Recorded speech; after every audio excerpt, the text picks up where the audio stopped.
Chers amis, frères et sœurs, non pas César ou Dieu, César et Dieu. Oui, rendez à César ce qui est à César, à Dieu ce qui est à Dieu, dit l'Évangile. César, nous le connaissons bien. Évidemment, ce n'est pas l'empereur romain, mais l'empire que représente pour nous le règne de l'argent dans nos vies. César, c'est aussi la recherche du pouvoir sous toutes ses formes, avec l'emprise de nos ambitions dans cette foire aux vanités qui est l'obsession de la réussite sociale. César n'est pas pour autant un monstre. Il n'est pas forcément mauvais. César, nous ne le connaissons sans le connaître très bien. Et pourtant, c'est toi, cet homme, c'est moi. C'est dans l'ambiguïté des réalités humaines, au cœur desquelles Dieu s'est incarné et devenu chair, l'un d'entre nous. Rendez à César ce qui est à César, à Dieu ce qui est à Dieu. Pour comprendre cette parole d'évangile qui a tant fait couler d'encre, il faut commencer par barrer la route à un contresens simpliste et si fréquent pourtant, qui consisterait à opposer, à mettre une séparation radicale entre les réalités du monde et celles de la foi. Car si l'on acceptait un tel fossé, on relèguerait les chrétiens à la sacristie et on ferait de la foi chrétienne un gadget. Or, si Dieu s'est fait homme en Jésus-Christ, c'est bien pour que les deux ordres, l'ordre temporel et l'ordre spirituel, tout en respectant ce qui leur est spécifique, ce qui leur est propre, puissent non seulement coexister, mais communiquer. Il s'agit donc de distinguer ceux qui relèvent des affaires du siècle, comme on dit communément, et ceux qui relèvent du royaume d'en haut, des béatitudes. En clair, ne pas confondre ces deux réalités de notre existence, mais ne pas non plus dresser entre eux un mur infranchissable. Je reconnais que c'est extrêmement subtil dans un monde où les réalités politiques et religieuses interfèrent de vouloir sauvegarder l'indépendance des deux domaines sans paraître se contredire. N'est-ce pas le paradoxe auquel on revient toujours? Mes petits enfants, vous êtes dans le monde, mais vous n'êtes pas du monde. Cette parole de Jésus est de la même veine que celle de l'évangile d'aujourd'hui.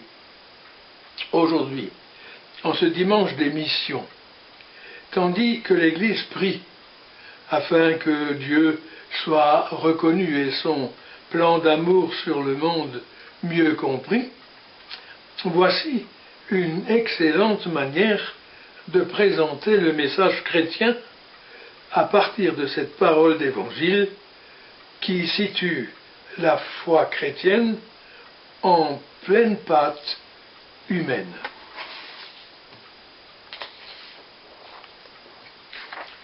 Oui, rendez à César ce qui est à César, à Dieu ce qui est à Dieu. Boutade de Jésus qui finalement est assez claire. Aux pharisiens qui veulent le compromettre, le Christ fait comprendre: ne mêlez pas Dieu à toutes vos petites histoires, sous prétexte qu'il est le maître souverain de toutes choses et providence en toutes choses.